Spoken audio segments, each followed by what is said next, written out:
જય માતાજી, જય ખોડિયાર બધાને ગુડ મોર્નિંગ।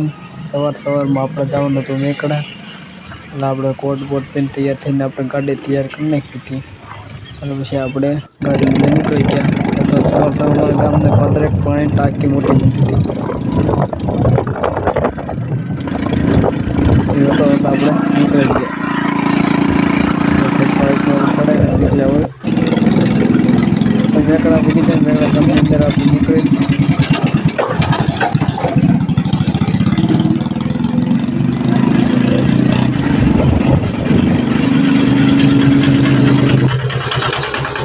तो આપણે ડિલિવરી કરવાની હતી, ડિલિવરી કરીને પછી આપણે ગાડી લઈને નીકળી ગયા હતા।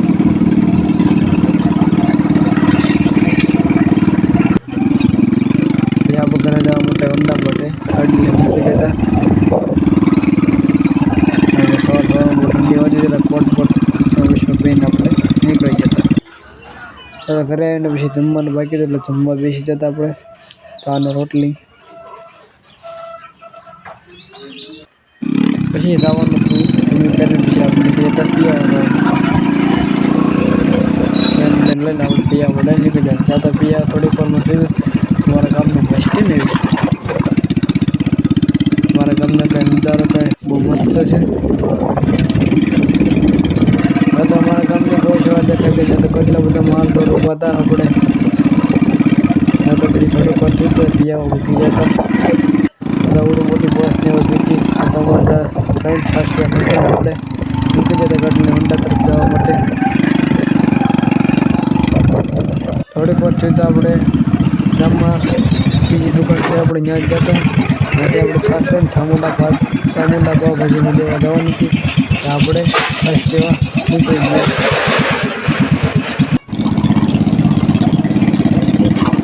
થોડીક વારમાં આપણે ચામુંડા પાવભાજીમાં છાશ દેવા પહોંચી ગયા હતા, અને પછી આપણે મૂકીને આપણે ખાલી કરીને આપણે ઘર તરફ નીકળી ગયા હતા।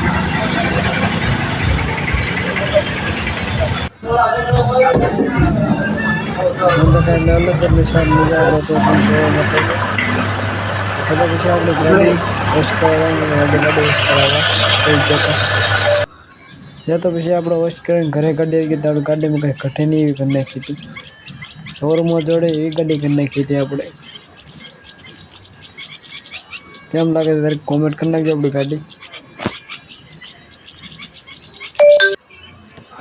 એ તો આપણે નવરા પડતા દુકાને બેઠા આપણે એલું ઉતારી કીધી ને પછી આપણે કામ કરવાનું હતું, એડિટિંગ ચાલુ કરવાનું। જય માતાજી બધા મિત્રોને, આવા નવો સપોર્ટ કરતા રહેજો, અને આપણે ઓલો કંઈ અંતિમ કરીશું।